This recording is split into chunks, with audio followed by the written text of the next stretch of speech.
بكتاب مولانا الجليل لاحت لنا قصص الزمان، عبر وآيات حوت نورا أطل على الجنان.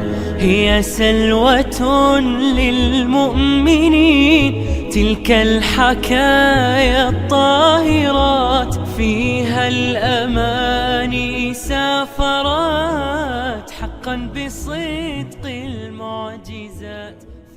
بسم الله الرحمن الرحيم، الحمد لله رب العالمين، وصلى اللهم وسلم وبارك على سيدنا محمد وعلى آله وصحبه أجمعين. أهلا بكم أعزائي المشاهدين إلى حلقة جديدة من برنامج حكاية ومغزى. قصة حكاها لنا القرآن في الجزء 11، قصة هلاك فرعون. موسى عليه السلام دعا فرعون وقومه إلى أن يؤمنوا بالله ويوحدوا الله سبحانه وتعالى، وقال لفرعون: أرسل معي بني إسرائيل، لا تكون سبب في عذابهم، لا تكون سبب في هلاكهم. فطلب فرعون من موسى عليه السلام أن يريه بعض الآيات والمعجزات التي تدل على صدق نبوته، فأراه موسى عليه السلام 9 آيات، منها الجراد والقمل والضفادع والدم والطوفان، ومنها أنه يلقي ويرمي عصاه فإذا هي ثعبان، يدخل يده في جيبه فإذا بنور وبياض في يده. ومع ذلك لم يؤمن فرعون ولم يؤمن قوم فرعون إلا قليل. وأمر فرعون وطلب فرعون من موسى عليه السلام أن يجتمع معه في يوم الزينة، وفعلا أتى موسى عليه السلام وجاء فرعون وجاء سحرة فرعون، فقال لهم موسى عليه السلام: ألقوا، فألقوا حبالهم وعصيهم فتخيلوا بأنها تسعى وتجري، فألقى موسى عليه السلام عصاه فإذا هي تلقف ما يأفكون. السحرة حينما رأوا هذه الآية علموا أنه ليس بسحر، فآمنوا مباشرة وسجدوا لرب العالمين وقالوا: آمنا برب موسى وهارون. فرعون غضب وأمر بتعذيبهم وأمر بهلاكهم. هنا دعا موسى عليه السلام بأن يهلك الله عز وجل فرعون وقومه، وأمن هارون عليه السلام. وقال موسى: ربنا إنك آتيت فرعون وملأه زينة وأموالا في الحياة الدنيا، ربنا ليضلوا عن سبيلك، ربنا اطمس على أموالهم واشدد على قلوبهم فلا يؤمنوا حتى يروا العذاب الأليم. قال: قد أجيبت دعوتكما فاستقيما ولا تتبعان سبيل الذين لا يعلمون. وجاوزنا ببني إسرائيل البحر فأتبعهم فرعون وجنوده بغيا وعدوا، حتى إذا أدركه الغرق قال: آمنت أنه لا إله إلا الذي آمنت به بنو إسرائيل وأنا من المسلمين. الآن وقد عصيت قبل وكنت من المفسدين، فاليوم ننجيك ببدنك لتكون لمن خلفك آية، وإن كثيرا من الناس عن آياتنا لغافلون.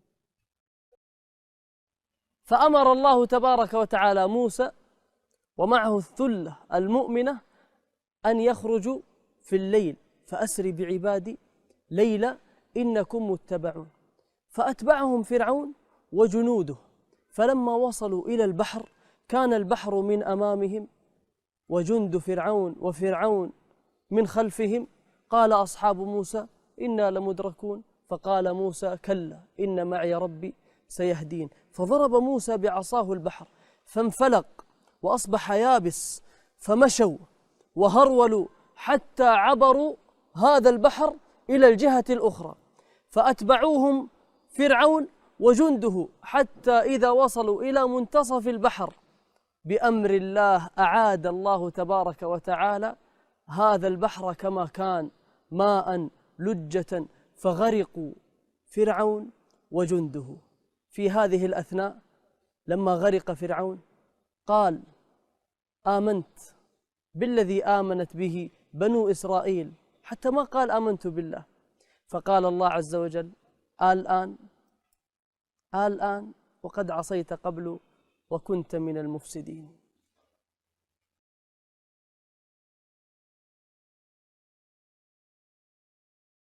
شيخ عبد الله، المغزى الأول من قصة هلاك فرعون. والله يا شيخ علي لما أتذكر قصة هلاك فرعون تعود بي الذاكرة إلى بداية قصة فرعون، وهو يرى نفسه أنه العظيم ويقول ما علمت لكم من إله غيري، ويقول أنا ربكم الأعلى، ويقول وهذه الأنهار تجري من تحتي، ويقول ما أريكم إلا ما أرى، والسلطة والجبروت. ثم أتذكر هلاكه وهو في لجة اليم يغرق ويشرب من الماء يمين تلعب به الأمواج.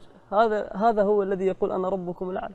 الله عز وجل يقول ولقد خلقنا الإنسان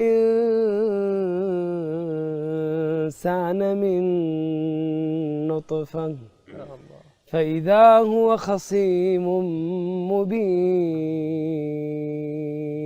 إذا مهما كنت قويا، عندك صحة، عندك عافية، عندك مال، لا تعتقد إذا مهما بلغت من القوة فلا يوجد أقوى من الله سبحانه وتعالى وأعظم من الله. وحتى هذه القوة وهذه الصحة وهذه الأموال لا تجعلك تتكبر على أمر الله ولا تركن إليها، يعني تعتمد عليها يعني. فهناك في التاريخ مليء بمن كانوا أغنى منك وأقوى منك أهلكهم الله عز وجل حينما تكبروا وطغوا على الله عز وجل. من المغازي اللي ممكن نأخذها من هذه القصة، فرعون طلب من موسى عليه السلام أن يريه آيات معجزات، وأراه موسى عليه السلام معجزات عظيمة. العصا يرميها تصير ثعبان، يده يدخلها في جيبه تخرج بيضاء، نور يخرج منها، آيات عظيمة.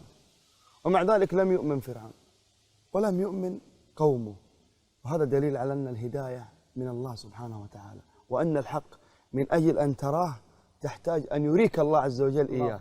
لذلك كان من دعاء النبي صلى الله عليه وسلم اللهم أرنا الحق حقا وارزقنا اتباعه، وأرنا الباطل باطلا وارزقنا اجتنابه. تلقاه بروفيسور وعالم في كل ذرة في الكون، لكن في النهاية يسجد البقرة. ما دلوا هذا الشيء على الله عز وجل. وأيضا ذكرني في الحديث أن اللهم يا مقلب القلوب والأبصار ثبت قلبي على دينك. الله عز وجل يقول في هذه الآيات يعلمون ظاهرا من الحياة الدنيا وهم عن الآخرة هم غافلون وهم عن الآخرة هم غافلون. أنا عندي مغزى سبحان الله عجيب. أرسل الله عز وجل موسى عليه السلام وهارون فقولا له قولا لينا لعله يتذكر أو يخشى، ولكن نسأل الله العافية والسلامة طغى وتكبر وتجبر فقصمه الله. والله عز وجل يقول في الحديث في الحديث عن النبي صلى الله عليه وسلم إن الله لا يملي للظالم حتى إذا أخذه لم يفلت. فسبحان الله يا إخواني، فرعون أهلكه الله عز وجل بسبب استمراره في الطغيان والتكبر والتجبر. من المغازي ثبات السحرة لما آمنوا بالله عز وجل. أنت متخيل أنك تسلم لله عز وجل وتؤمن بالله في حضرة فرعون؟ متخيل هذا الأمر؟ يعني الهلاك سيقتلك. فلما ألقى موسى عصاه فإذا هي ثعبان مبين فقامت تأكل عصيهم وحبالهم. هنا الساحر يعلم أنه هذا الشيء مو سحر، السحرة ترى يعرفون بعض، لكن شافوا موسى لا هذا مو سحر، فألقي السحرة ساجدين بحضور مين؟ فرعون. وقال في آيات لأصلبنكم في جذوع النخل. مع هذا كله إنا إلى ربنا إنا نطمع أن يغفر لنا ربنا خطايانا. فالثبات في الفتن، الثبات في المحن. ومن المغازي أحبابي في الله هلاك فرعون عندما قال آمنت أنه لا إله إلا الذي آمنت به بنو إسرائيل وأنا من المسلمين. يا إخواني سبحان الله، متى قالها فرعون؟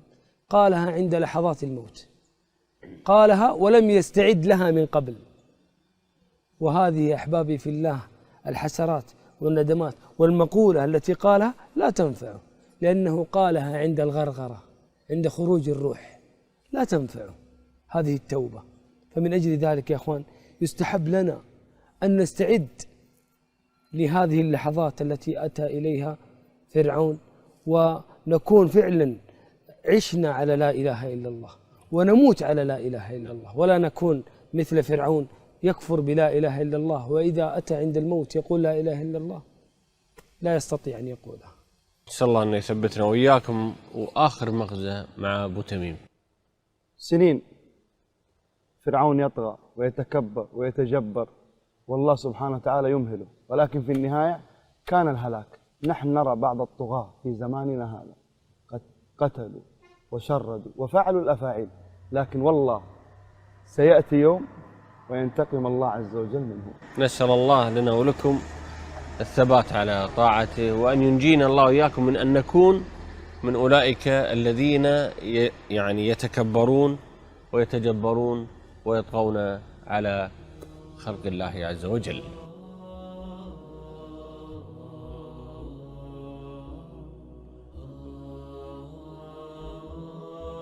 ما هي الآية أو الآيات التي استوقفتك في هذا الجزء؟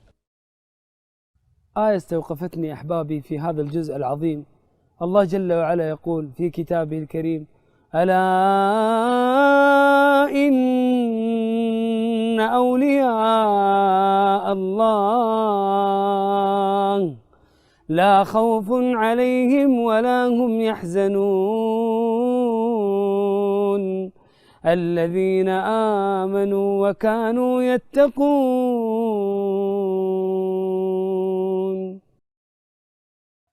هذه الآية دعوة، لكن ليست من أي أحد، من الله عز وجل.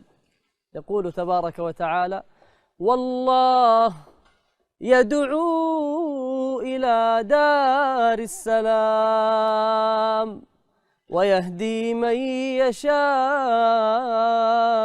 إلى صراط مستقيم. فالله الذي يدعوك أجب دعوته.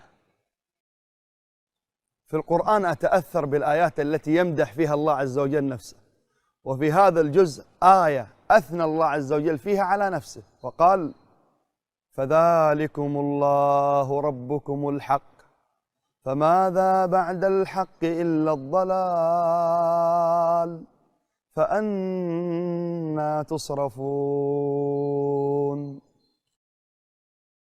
هذه هي الآيات التي استوقفتهم. يا من تشاهدنا الآن، ما هي الآيات التي استوقفتك في هذا الجزء؟ شاركنا الآن عبر هاشتاج حكاية ومغزى. بهذا أعزائي المشاهدين نصل وإياكم إلى ختام هذه الحلقة، على أمل اللقاء بكم في حلقة جديدة من برنامجكم حكاية ومغزى. حتى ذلكم الحين لكم منا أطيب التحايا، والسلام عليكم ورحمة الله وبركاته.